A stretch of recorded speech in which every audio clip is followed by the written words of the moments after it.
It's like going to a business, especially an automotive dealership, and you go to the About Us page and you want to see the team photos, and they don't have a page, or they've got a lot of like blank spaces, with names under them, right? Which tells you that, okay, they've either haven't taken pictures in a while, or they just got a crap ton of turnover. And typically it's the second one. Yeah.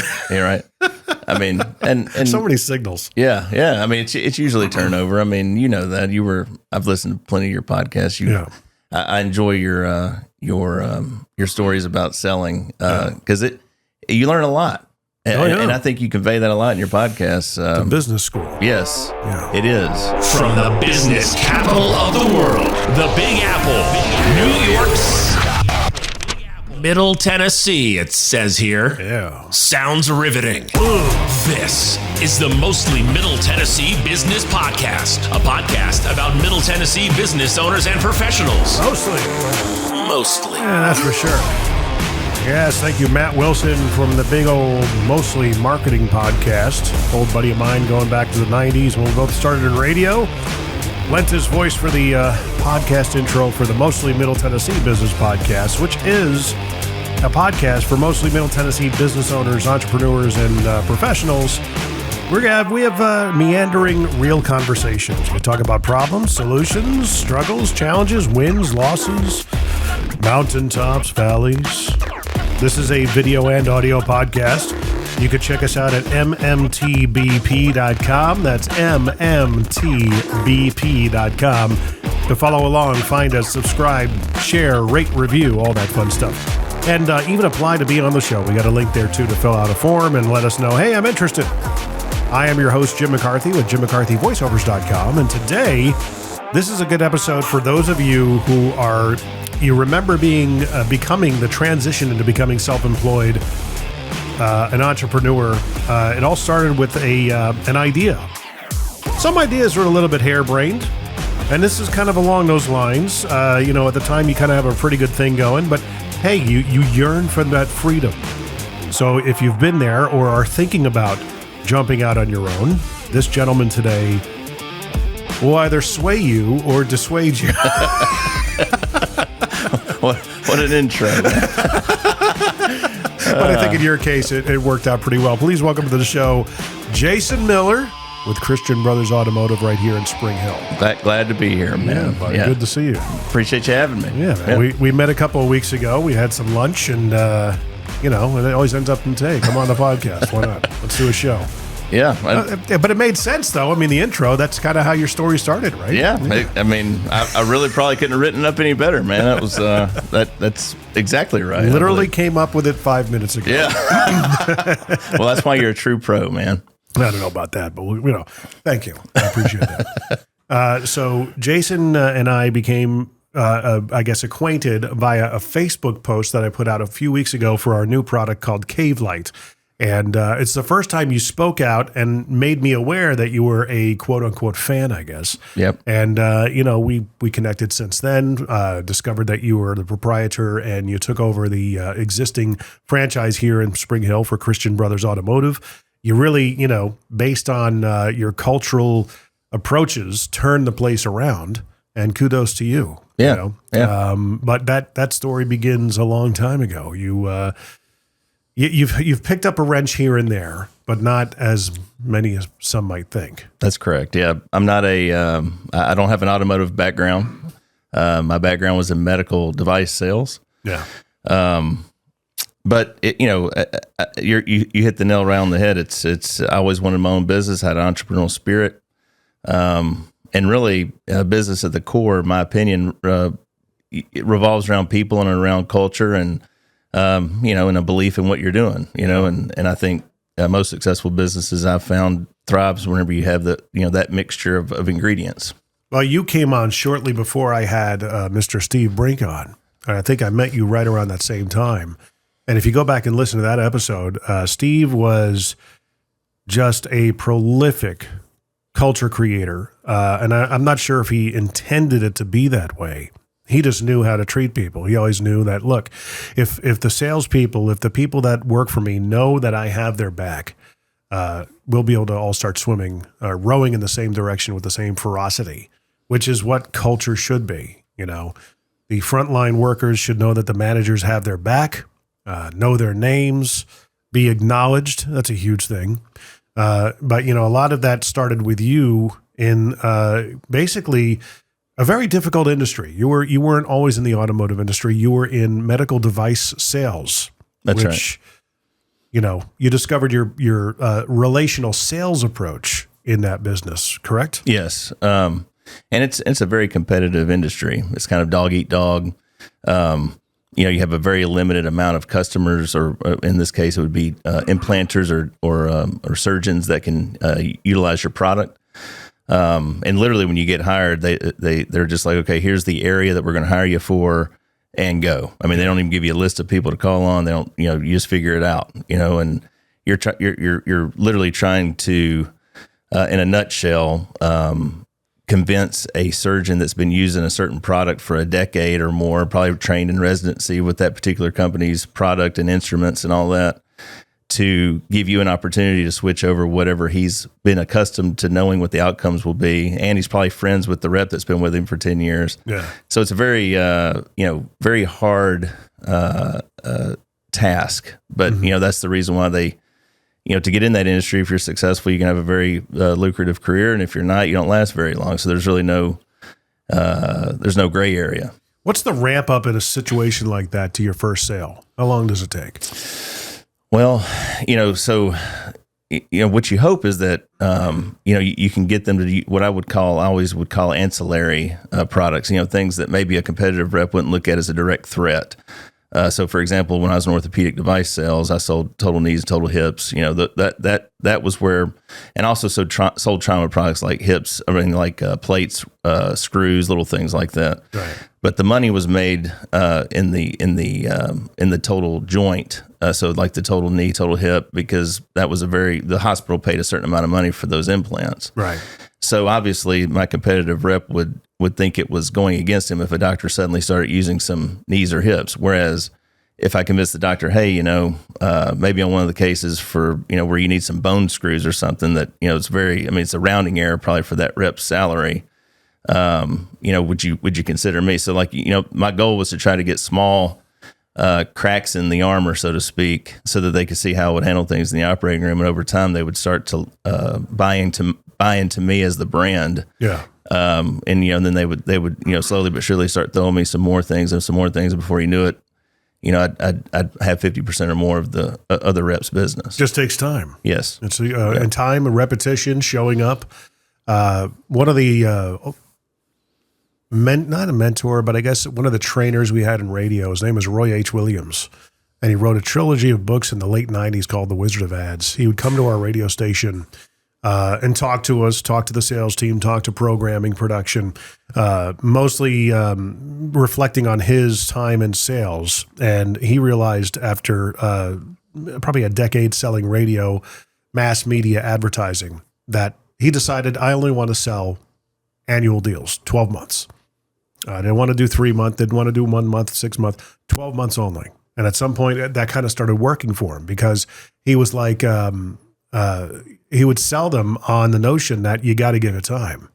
You can't, depending on your message, you could certainly swing the hammer, but all these things take about 12 months to start moving the needle, even on a mass medium approach. But he also knew when he made that decision, these things that approach itself would take time. So he says, I would just literally show up to different businesses on a schedule, just pop in, say hello, everything good, anything I can help you with. And just, it sounds like you kind of do it. You had to do the same thing in a way. It reminds me a lot of that. But when you have that approach, man, it just, it really, you got to have some grit and some ability to weather the storm. Yes. My gosh. Yeah. And, and I've been asked that question that you just asked me too, about how long, or, and sometimes it would happen, relatively fast, and other times, honestly, which, tangibly your manager, they wanted to see revenue dollars come in, but sometimes just being second place. Like if you got a relationship kind of going where you kind of understood, hey, if something ever happens with this, the company they're using or the rep or whatever, you're next man up, and that'll, and then it's just a point of making sure that you're getting other customers along the way to keep you afloat until that day happens. Yeah. You know? Well, we had something here recently, and I guess it's because you have these conversations, you have these experiences that lead you and give you the experience and wisdom on how to handle them. I've been talking to somebody recently about a lighting order. He wanted some estimates. We gave him some estimates. Had some competitors that chimed in, mostly against not against our product, but against a more of a bigger competitor that we all have in the space. And I took my time, explained to him how the lights work, how the colors work, how the controller works, things of that nature. And we had another one, and we know of this other competitor that is lesser. They're not as good. And he said, look, they're a lot more competitive. Your prices weren't as competitive as we needed them to be. We're going to be considering this other company, but have a great afternoon. I love that line after they, let you down gently. Yeah. But, a lot of people would say, well, screw you. I don't ever call me again. No, let him save face. I replied with completely understand, doesn't mean that when you're in Nashville, you can't come by and say hello. As we talked about him doing that, he's out of the Southwest. I say, leave that. It's an open invitation. Come on by, say hello. And because what I want to say is, well, okay, good luck. Right. That's right. Yep. But hey, we're going to be here for you when you, possibly learn the hard way. Right. Similarly in the industry I'm in now, sometimes, believe it or not, we have customers that come in that might not necessarily be what you would consider the ideal customer. Right. And they have unrealistic expectations, or possibly they may be disgruntled. I know it's hard to believe in the automotive repair business that would happen. Yeah. Go figure. Yes. But, how my team sees me handle that situation, obviously the thing I want to do is, you fight it inside about what you really want to say. Yeah. But you take the high road and you make sure that the customer feels taken care of and that they're being heard. That takes a lot of effort. That takes a lot of energy to do that in a way that seems natural and not in a way that is negative toward the customer. And plus, my team's watching me also. So, I'm kind of setting an example of how I want that, the culture and the way I lead my team to be. So I try to manifest that through how I treat others. But it's easier said than done sometimes. Just like taking that approach you just said. I can understand that. If you have a bad day, yeah, it's tough to overcome. That's right. You got to develop an autopilot. That's correct. Do you remember one instance that comes to mind? Be as detailed as you want. That just you wanted to rip the guy's head off, or hey, maybe you did do something wrong. I mean, the one that comes to mind for me was when I was in the car business. I brought in the wrong car for a customer. Okay, and they were two cars in a listing because we had the ability to pull from other dealerships in our group. These particular cars that he wanted, Mercedes-Benz E-classes, were in California, in our California stores. And identical listings, one on top of the other. And I made, I guess, a very innocent mistake, and I wrote down the wrong VIN. And, we did all the paperwork. We took the deposit. I said, I'll call you when the car comes in. Car comes in. I go get into it to get it, washed up, gassed up and everything. And I'm looking around and I'm going, gosh, I don't remember the mileage being this high. Come to think of it, I don't remember having a pano roof. Holy crap, this is the wrong car. And I'm going, oh, this is wonderful. So, okay, let me try and fix this. Let me go back to the listing. And sure enough, the other car had sold. So I'm like, all right. And in my mind, I'm going, okay, what do I do? I got to call this guy and try and make it right now. Which is a tough conversation. Yeah. Because the car was even more expensive too. Huh. And maybe it was that the mileage was less, which made the car more expensive. So I said, here's what happened. Made a mistake. Good news is we're going to offer you the car at the price that we quoted. It's not the same car though. Right.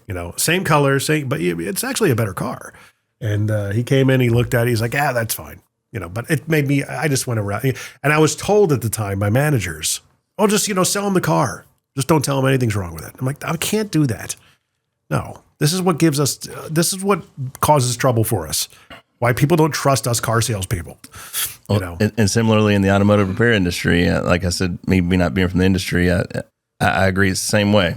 Transparency is what we strive for at Christian Brothers Automotive, and I'm not just saying that as a pat on the back for our franchise specifically. I think there's a lot of reputable automotive repair shops here in Spring Hill that have the same mindset. I mean, it's not anything that's unique. If you're wanting to run an honest business, that's the way you should be.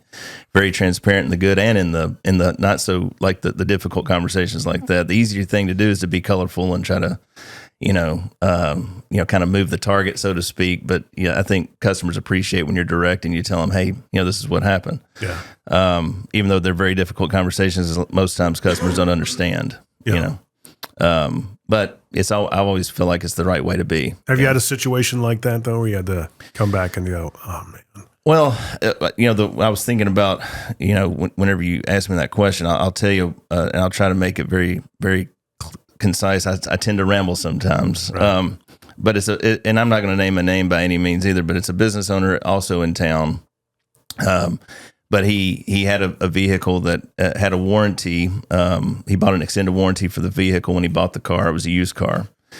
And it had some transmission problems. So he brought it to our shop because that's what the warranty company said to bring it, because we're part of their plan. Right. Anyway, we diagnosed it and told him it needed a new transmission. We contacted the warranty company for them. The warranty company sent someone out to look, and they agreed that, yep, it does need a new transmission. So they agreed to replace it, which is good. Some warranty companies allow us to buy the part ourselves, and then that way, because we have certain vendors we use, but this warranty company insisted on them sending us the transmission. So we're like, okay, and we told the customer that's the way they wanted to handle it. Right. Well, as you can imagine, there's a lot more red tape and a lot more, time, on a large warranty company's schedule, I guess, before they can actually send the part out. So where we would have gotten it probably at the most maybe 2 or 3 days, it was probably 3 weeks before we got the transmission. Right. Now we're keeping the customer informed the whole time. Hey, I'm sorry, we've contacted the warranty company. This is what they're telling us. Then we get the transmission finally, and when we open it up out of the crate or out of the shipping container, it was literally damaged on the side. Like there was a hole in the side of the transmission. Oh wow! So obviously we're not going to install that. Mm-hmm. Well, that's a difficult conversation to tell a customer too. That we had, hey, right out of the box, the transmission is damaged. We're not going to install this in your vehicle. We've informed your warranty company. We took some pictures and sent it to them, and they're going to send us another one. Well, that took another 2 or 3 weeks. Before we got it. So now the customer's out 6 weeks, and they're mad because they've had to. The warranty company only issued them payment for 1 week of rental car, and they got another week somehow of rental car from something else, and then so they basically were on the hook for a month of rental fees, and that's what they were mad about, is all the rental fees. Obviously, in this example, it wasn't our fault. We were the messenger. Yeah, but we took the brunt of it. So he gave us a 1-star review, didn't explain, any of the, I've always said 1-star reviews, there's a little bit of truth to it, but most people only tell you about 15 or 20% of the actual story. Right. So in light of all of that, how I handled it is when the customer came to pick his car up, I handwrote him a card, apologizing again for the time, and I also put a $100 gift card in it from Texas Roadhouse for he and his wife to, have a steak dinner on me. Of course, never got a thank you or any of acknowledgement or any of that stuff for that. Even though none of it was my fault, I tried to make amends in any way I could. But we were on the time frame of the warranty company. But I didn't have to. I still tried to treat them like with empathy and some customers receive that and others don't. But to this day, and this just happened recently, so the negative review's still there, even though it wasn't our fault. But even when you respond to a review like that, it's the way you respond, I guess, as long as you do respond and maybe just kind of paint the picture of, hey, here's what happened. We apologize that it happened. We understand that it's frustrating to have to keep on paying rental charges and stuff like that. But at the same time, we can't control how the product gets to us. Right. Yeah, and we weren't going to put the transmission in knowing that it was, I mean, they would have come right back a day or two later and been like, hey, this thing's messed up. You know? See, it makes more sense to me, or it speaks a lot more to me when I see a business not respond to negative comments. There's a little bit of grace there when a business does. And, you know, just in a very nutshell, explaining what happened, we apologize, you know, but in this case, it wasn't really our fault, but we still apologize. We understand the optics of it. You know, here's our number, give us a call. Let's know how we can make this right. Not even asking them to take it down. It's because he's still, you know, they got to protect themselves. The Googles and the Yelps of the world have to protect themselves, right? You know? So it says a lot when a business doesn't do that, you know, right. It's just left there with crickets. Does your garage door sound like this? If it does, it's screaming for help. Call Incredible Doors, 931-348-DOOR. We're making garage doors in Murray and Williamson counties work better, sound better, and, well, spring better. We just make them incredible again. Incredible Doors in Spring Hill. For when your door's springs break, you need remote reconnections, opener installation, or just about anything to do with your garage door. Go to IncredibleDoors.com or call 931-348-DOOR. Follow us on Facebook for specials on maintenance visits, keypads, and other items. 931-348-DOOR. It's like going to a business, especially an automotive dealership, and you go to the About Us page, and you want to see the team photos, and they don't have a page, or they've got a lot of like blank spaces, you know, with names under them, right? Which tells you that, okay, they've either haven't taken pictures in a while, or they just got a crap ton of turnover. And typically it's the second one. Yeah. You're right. I mean, and so many signals. Yeah. I mean, it's usually turnover. I mean, you know that I've listened to plenty of your podcasts. I enjoy your stories about selling, because you learn a lot. And I think you convey that a lot in your podcast. It's a business school. Yes, it is. You learn a lot. So you're living up in the Hendersonville area, correct? That's right. And you're driving all the way down here every single day. Yep. Because you got yourself a nice franchise with the Christian Brothers organization. Yes. When you came into the business, speaking of signaling, you know, the parking lot that you have wasn't like it is now. That's right. Right. Yep. Talk a little bit about that. So the store was available for me to buy because it was not, it was underperforming. Yeah. Which didn't make sense because the Nashville market in general is a very good market to be in if you've got a business for sure that is one that is needed. In car repair, everybody's got a car, so you know you're going to take it somewhere whenever it needs to get repaired.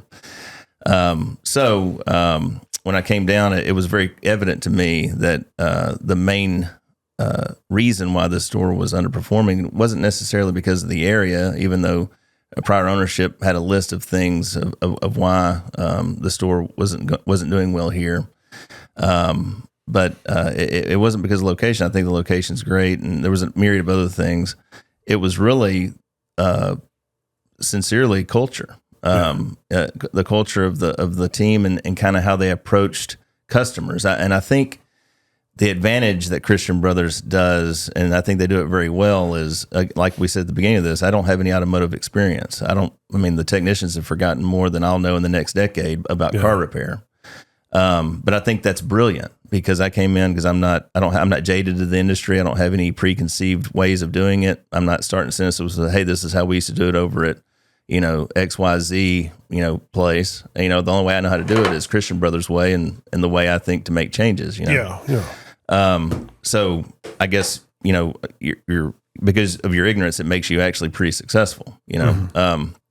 But culture change was one, and then approach of how we interacted with customers and how we handled things was another. And I'll say, you're exactly right. When I came, I remember I had it about 2 or 3 months. I think I shared this story with you, but I'd had it 2 or 3 months. I got my whole life savings invested in this business that you know I know nothing about.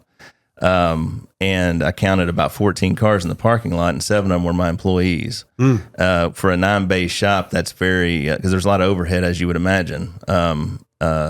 But it made me really question if I made the right decision. Oh, yeah. But then I started focusing from that point forward on things I knew that I could change and that I could influence, I could control. And it all revolved around customer service, customer experience, and the culture, and putting the right people in place in my shop that is kind of cut from a similar cloth as I am as far as approach toward the customer. So now you fast forward, since I've had the place 3.5 years, I've had to pour another parking lot, to try to ease some of the burden of all the cars being parked in my shop. And thankfully I've got relationships with other businesses down the road that allow me to use some of their parking spots for overflow.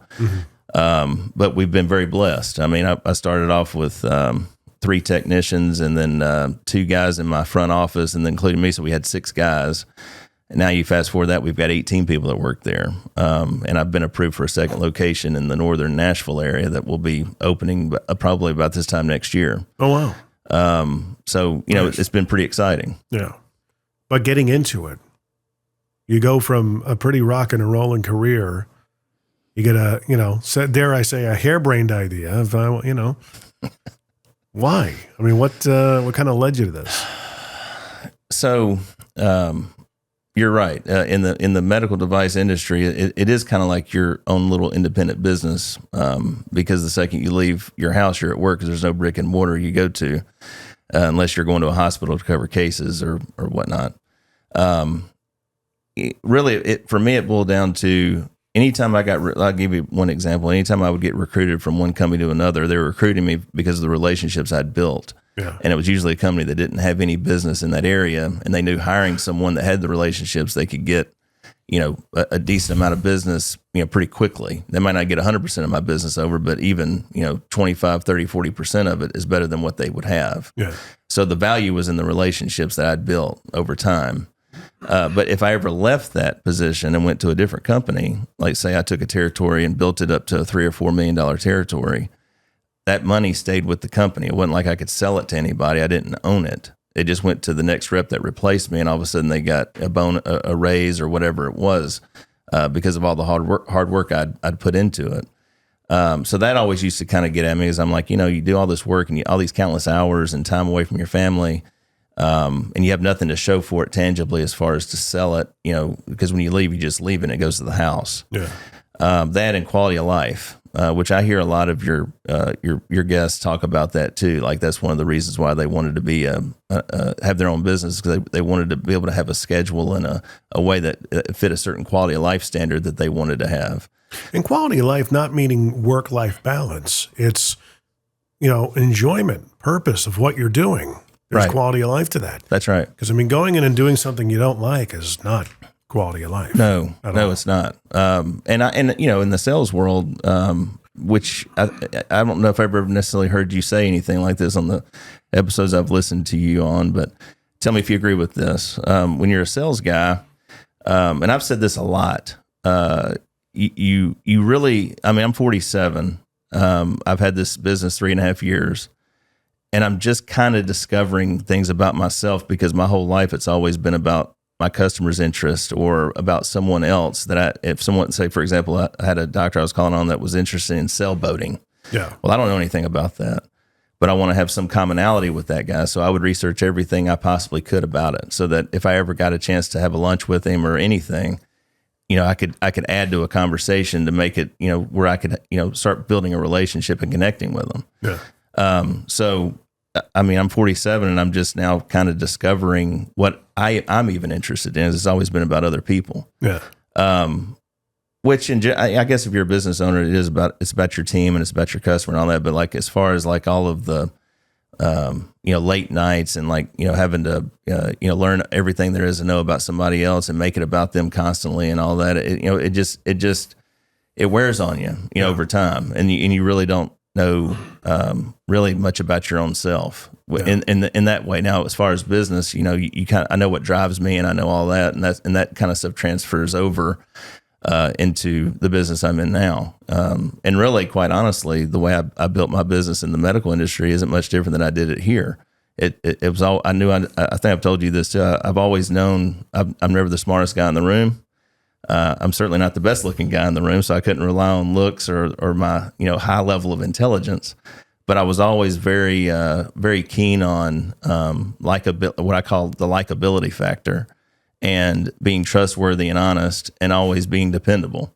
And trying to, I'll do the things that other people don't want to do. I'll do the small things that over time, people are willing to do it in short bursts, but I'm willing to do it for the long haul. Yeah. In order to be able to win, win over a relationship or win over business, and get people to trust me and know that I'm going to take care of them. So that mindset into the automotive repair industry, while it may be foreign, especially coming from a white collar industry into the blue collar industry, a lot of it does transfer, because at the end of the day, it's people. Technicians are blue collar; they're not used to being treated a certain way. All of a sudden, I start treating them like people first, technicians second. That goes a long way, where they genuinely know I care about them, and it just so happens that they work at my shop for a living, and they're not used to that. So I guess, being genuine, I know being genuine in a non-gimmicky way, because people can smell a gimmick a mile away if you're just kind of doing it in short bursts. I've always tried to be genuine in everything I do, in a way that benefits other people. I try to do anything I can to uplift and make a relationship they've got with me better. Yeah. Yeah. And it's those small things that you're talking about.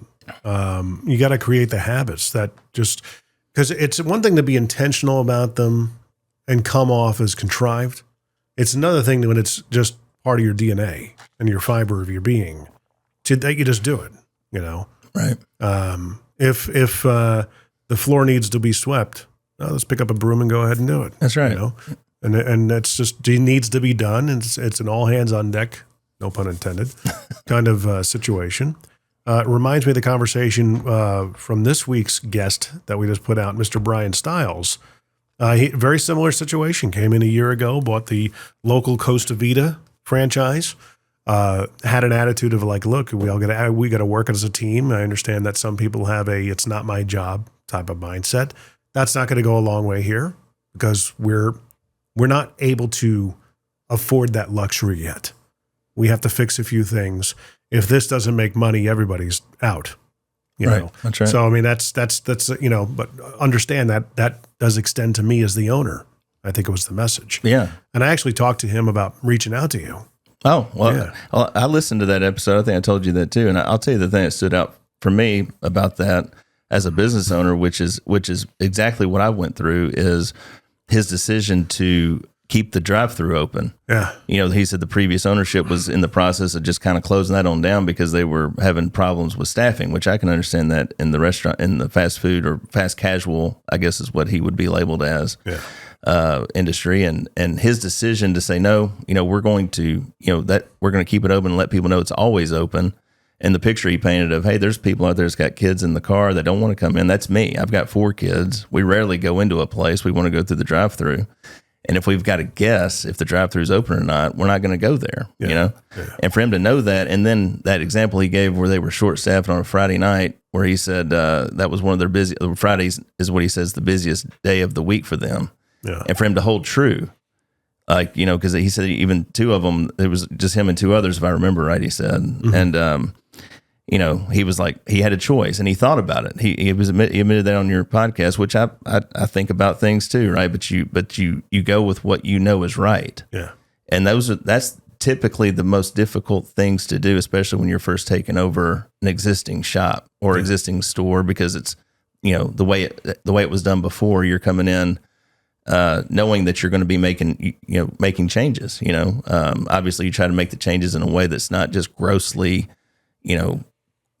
a lot at once, because people typically can't handle a lot of something at one time. So you kind of make it a trickle effect. And you don't want your drive-through to become like the McDonald's ice cream machine. Yeah, that's right. And when you said that, they're exactly right. I mean, that's you said that to me, and that's exactly right. I mean, how many McDonald's have you been in? And you're like, hey, I'd like a blah blah, and they're like, yeah, that machine's broken. It's crazy. It's like, come on. Yeah. Every day I go there, for crying out loud. It's like, day on, day off. Every day, Monday, Tuesday, Wednesday, Thursday, Friday. It's look at me. Yeah. So you're moving forward. What were some of the responses from the employees when you came on board? I mean, cynicism, anything like that, attitudes towards you. When did they start to fart? Did I say fart on the podcast? When did they start? They do that a lot, by the way. Technicians do. When did they start understanding? Okay, this guy's different. Well, so the first day, the first day I met them, I had I brought lunch in, and we had everybody there. And I'm a guy. If you know me, I try to have very few rules, and I do that by design. But the ones I do have, I expect to be executed at a very high level. One of them, I know we kind of joked about it. I won't tell them all to you, but one of them I told you when we had lunch that day is, hey, if you're 99% honest in my shop, you're fired. Mm-hmm. And everybody kind of looks at you kind of like, what? I'm like, you have to be 100% honest. Even when it's embarrassing, if you break a part while you're putting a part on, let me know. Nobody's job's in jeopardy. I'll pay for the part. It didn't come out of your check. We'll tell the customer what happened. Everybody's going to be all right. Yeah. But if a customer has to come back and tell me a story about their car that I wasn't told before, that's because at the end of the day, it is on me, even though I didn't turn a wrench, right? But I was very honest with them and transparent with them at the very beginning. I didn't try to be somebody I wasn't. I told them exactly like I just said earlier in this show. I looked at the technicians. I said, it pains me to say it, but you guys have forgotten more about car repair than I'm probably going to know in the next decade. And I mean that. It's not just cute to say it. I do mean it. Yeah. Which is weird for me because I always had to know everything about everything, in my other job, But when I realized that, and I realized that my job as the owner of this place is to make sure that I'm putting the right people in place that can do the job effectively, I trust that they can, and I allow them to. I don't just bring them in and micromanage them and try to work through their bodies. I actually allow them to do their job. Typically I found that people enjoy working there, and I told them that's the way it was going to be the day I met them. I told them, believe it or not, there's going to be a day where you're going to be I'll never forget this too. I said, there's going to be a day, if you guys do your job the right way, you can depend on me to try to get as many cars in here as possible. I'll network with the community. I'll do everything I can to get as many cars in here for you to be able to make a living and be able to look at it. And I said, there's going to be a day where you guys will have a hard time pulling in my parking lot. And it's going to be a day where it's going to be hard to get a car out of the bay. Mm-hmm. And I'll never forget one technician. That's the only negative I got that day. He kind of coughed to himself and he was like, yeah, I heard that before, or something like that. And I looked at him, I was like, I don't blame you. I said, you don't know me from anybody. I'm sure you've heard it many times. I'm like, but I'm telling you, I didn't come down here to play around. I'm going to turn this thing around, and everybody's going to enjoy working here, and that's going to happen. Fast forward now, that's exactly what's happened. I have technicians that complain. They're like, oh man, I got to, do an 18-point turn just to get the car out of the bay. And I reply back to them, well, hey, we could go back to the old days where we could put a blindfold on you and you could just blindly swing in and not worry about hitting anything, Yeah. Of course, they don't want that. Reframe the perception of it. That's right. Yeah. That's right. So I think just being very honest and being, letting them know that, hey, I know I'm kind of a foreigner in your world, but I'm going to try to figure out how we can all work together. And because at the end of the day, it doesn't matter if you're the owner, if you're the general service technician that just kind of sweeps the place up and does whatever and just trying to get in the business. We're all in it to try to make a living and to try to, at the end of the day, for our families. Right. And that's the way I've approached this. I'm not better than anything. Like you said a second ago, I'll clean a toilet. I'll clean their toilet, which is like another third world country, sometimes the technician's bathroom. But I do that so that they know that I'm willing to do whatever I got to do, just like them, and that we are a team. We all got to, trust each other and work together. So how did what were the customers' attitudes towards the business when you took over? What would you hear a lot? It was 50-50. It was interesting. I'd say my first year, 50% of the customers never had any issues with the old ownership. I've always been coming there since it opened in 2009. We're kind of surprised because I didn't advertise I was the new owner. And then another half of the customers probably that year came in and started sentences similarly to what I'm getting ready to say, but they'd meet me and they'd be like, hey, I swore I'd never come back in this place again because 4 years ago XYZ happened and I only live like 2 miles from here. but I found out there's a new owner, so I figured I'd give you guys another shot, Right. So obviously in those cases, you have one opportunity to show that, hey, it's a different ball game here, and hopefully you earn their trust and you earn the opportunity to continue serving them and their car. When you got into the community and everything, did you have any other businesses reach out to you, or did you find yourself having to reach out to them? Yeah, I reached out to, of course you do the normal stuff. I joined the chamber, and I joined different networking groups in town, just to, introduce myself to as many people as I could. And that was also kind of an interesting thing. I remember my first chamber meeting I went to, and there's a lot, and this one here, by the way, have you been to the chamber meetings here I've been to 2 speaking engagements, the Innovation Lives Here series that they had at Thompson Station Church. I want to say I met you for lunch after one of them. Yes, that's right. Yeah, that's right. So I've been to a couple of. I mean, I probably should get more involved with them. Well, so my first chamber meeting, I show up wearing a polo, kind of like I am now. It's got the Christian Brothers logo on it, and one of the business owners looked at me, didn't know me from anybody. Like I was getting ready to introduce myself to him. He was like, "Hey," he goes, "You got," and he said it similarly to this, but he's basically said, "You got some nerve wearing that shirt here." And I kind of looked down. I was like, "What's wrong with it?" And he was talking about just the brand and, like how he had a bad reputation because he was doing something with his business with them, years ago. And, he just went on to tell me how they kind of had a bad reputation. And that allowed me to say, well, hey, that's the reason why I'm here today, and I'd love to have another opportunity to show you how Christian Brothers really wants the brand represented. Yeah. And I'd love to have a chance to, be able to, maybe remedy, whatever happened years ago. And he did. And I wound up, making a good relationship with the guy. But I think it's a matter of, again, going back to the question a second ago, what did I do with my team? You can say things all you want to, and that's great. And you said this on the Costa Vida, Brian, on that episode. When you say something, you have to back it, and you have to put action to your words, and you have to be consistent with that, even whenever it's not advantageous to you to do so. Mm-hmm. Sometimes you say something, then whenever it comes time to execute what you said you were going to do, maybe scenarios have changed, and you're like, man, this is really going to be really negative towards it could be anything, a bottom dollar or whatever it may be, but you still have to execute it anyway, as if because you said you would. Self-preservation's got to go out the window. That's right. If situations change, you still got to be a person of your word. Yep. And your actions are going to speak louder than what you say. Yes, I agree. Yeah. Which again is sometimes easier said than done, but you do it. It is easier said than done because I've been in that position too, where you gotta. Well, we said we would do this. We got to do it. And when you have alignment with people in your business that believe the same thing, it makes it a lot easier because you're not the only one that's shouldering the responsibility. One of the things that we promised here was, health insurance within the first year, and we made it happen. Doing everything we can to make sure that we have a business moving forward. We have air in the tank, gas in the tank. It's been a challenging summer for us, but it's one of those things that you do the best you can, even to the point of putting our own incomes on hold to make sure that everyone else is taken care of. That's what we signed up for. Right.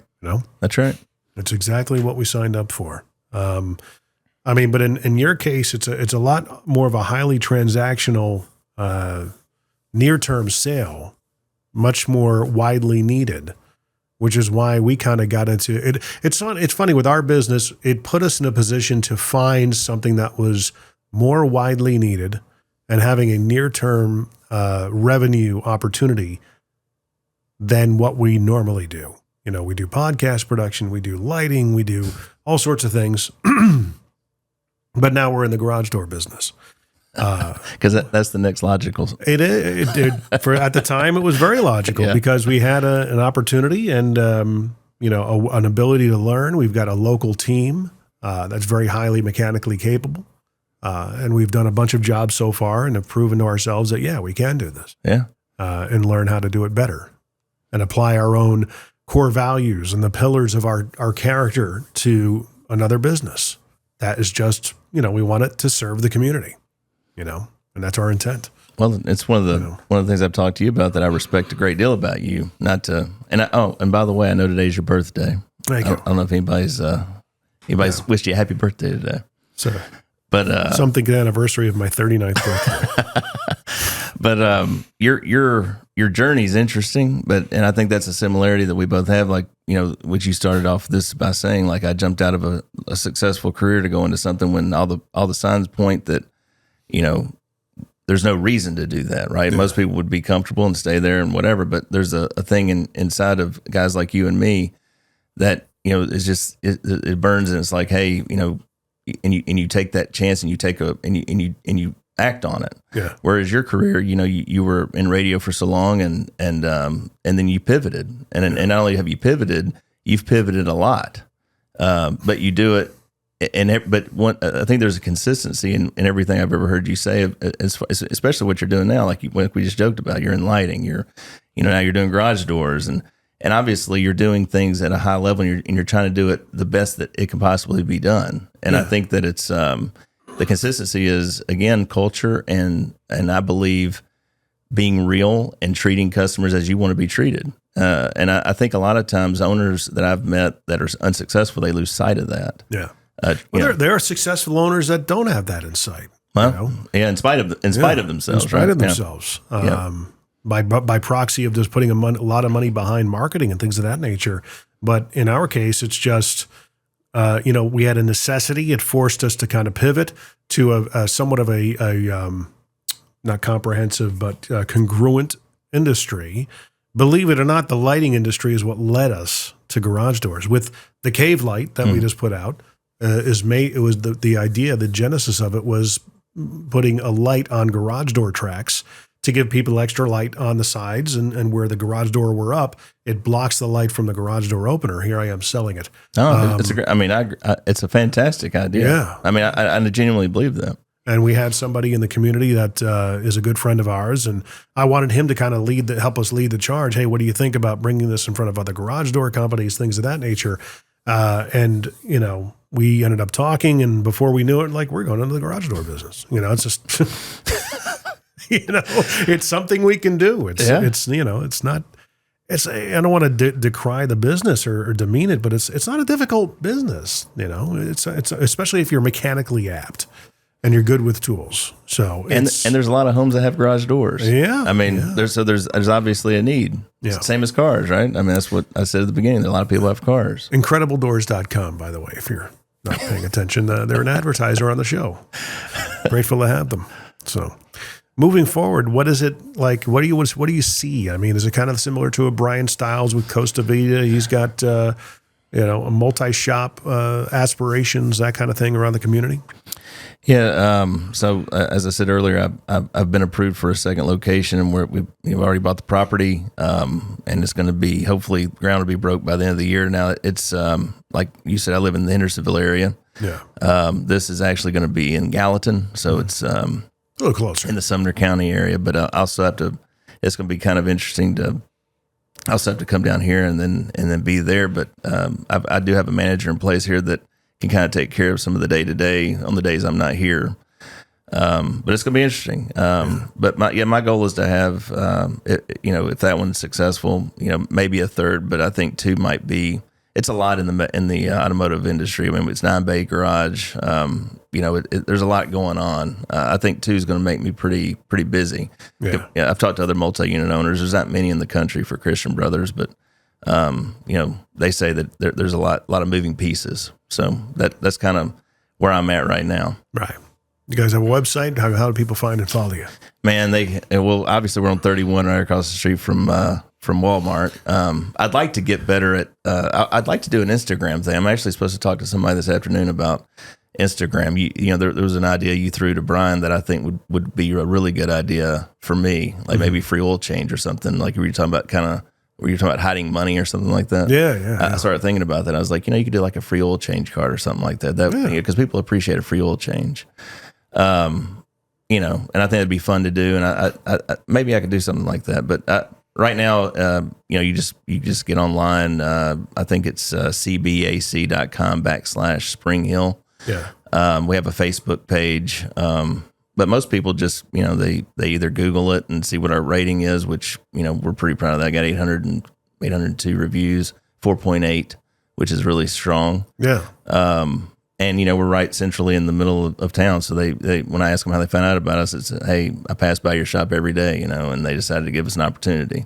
It's funny because 4.8 on 802 reviews is pretty healthy, because if it were a 5.0, it's not believable. No, it's not. And that's right. Why, and I'll say this, and I'm not but this is the thing I'm most proud of, is we're not the shop that when you come in and once you get, you pay us and, everybody's, shaking your hand and appreciating and thanking you. We don't say, hey, make sure to give us a review on Google. We don't preempt any review. So when we get a bad one, we get a bad one. And understanding that we don't preempt them, you would think that, okay, the majority of the reviews they get are going to be bad, because people, most of the time, if they're going to review, they would typically do that to get it off their chest for whatever reason. But for every one bad review we might get, literally, it's probably 30 5-star Google reviews, if you look. And it's it really is amazing to me, because I'm not a guy that reviews anybody good or bad. And for somebody to take 2 minutes of their time to review us good when we didn't even ask them to do it, says a lot. Says a lot about my team that they were that impressed with my shop to do that. It really is funny and kind of sad. And this community, maybe not so much, but I would see it in other communities, maybe the Northeast, north of here, maybe farther West Coast. The people that are more prone to leave a bad review as to, well, hey, this was a good experience. Well, would you leave them a review? Nah. You know what I mean? It's like, I would rather zero in on the negative energy and I need to vent, Yeah. I mean, I guess I just look at it differently. I don't like leaving bad reviews. I really don't. Yeah. Because, partly of it being a business owner, I wouldn't want it done to me. And I think there's like a karmic thing that happens when you put that kind of energy. Now, granted, I've done it in the past to businesses that truly freaking deserved it. Right. They really touched a nerve. But even on reflecting on it, I'm just going to pull it down. It's not worth it. Well, and I'll say that, since we're talking about the review thing, the thing I'm always I scratch my head about is the majority of the businesses here, even the Costa Vida guy. I mean, that's a local business owner, even though he's part of a franchise. Now, there's plenty of restaurants here that aren't part of a franchise. It's still a local small business owner, right? Yeah. Like, even on my case, like if there's a 1-star review that gets brought up, the first time I've even knew the customer was disgruntled was when I saw the Google review pop up. Like, it's one thing if you'd be surprised if you would just call and say, hey, is it okay if I speak with the owner or whatever? They go right to social media. Right. I mean, the owner would take care of it.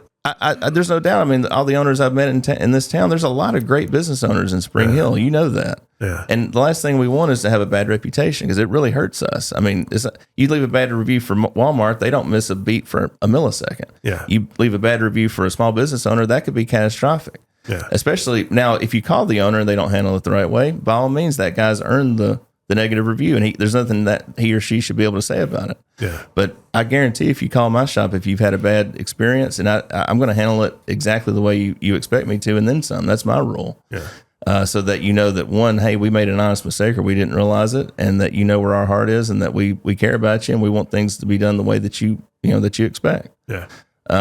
But yeah, if I don't handle it that way, and then I've earned the 1-star. Just like if I handle it a great way and I earn the 5-star, I'm gonna accept it both ways.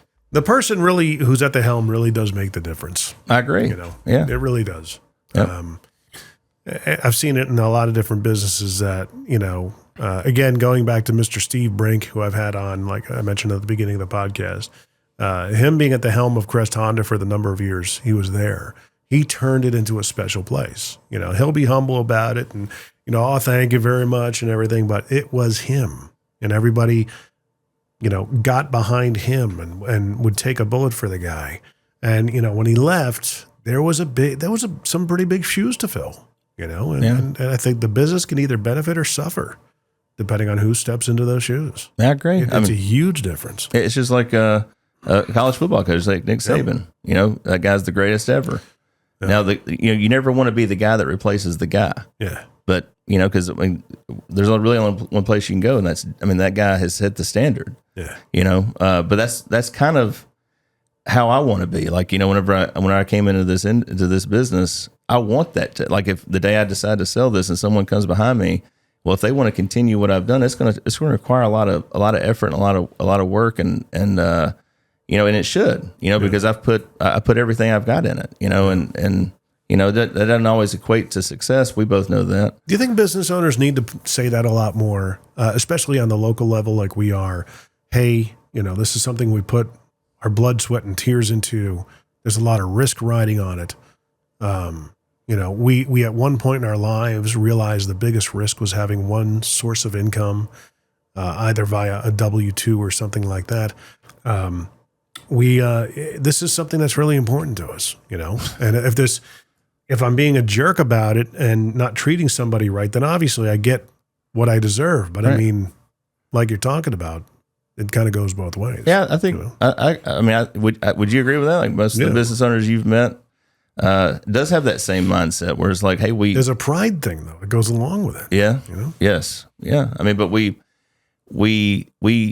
earn what we did. Like, I mean, that's exactly right. Like, if we're a jerk, then I expect customers to be upset. You know, if I'm not though, and I know I'm treating them, if I was in their shoes, how would I want something to be handled? If I'd done it exactly that way, I don't understand why a customer would be upset, you know, because I'm not going to treat somebody different than how I'd want to be treated, you know? Right. And I think that, I mean, I know it's kind of a simple, basic concept, but I'm sure there's a flavor of that in how you run your business. I mean, like when you're doing, like, I mean, you've talked about doing some things at my shop, you know, like, you know, if something came up that you're gonna handle it as if it was yourself selling to yourself. Like you're gonna try to, oh, you know, I'm sorry about that. You know, we'll do this, we'll do that.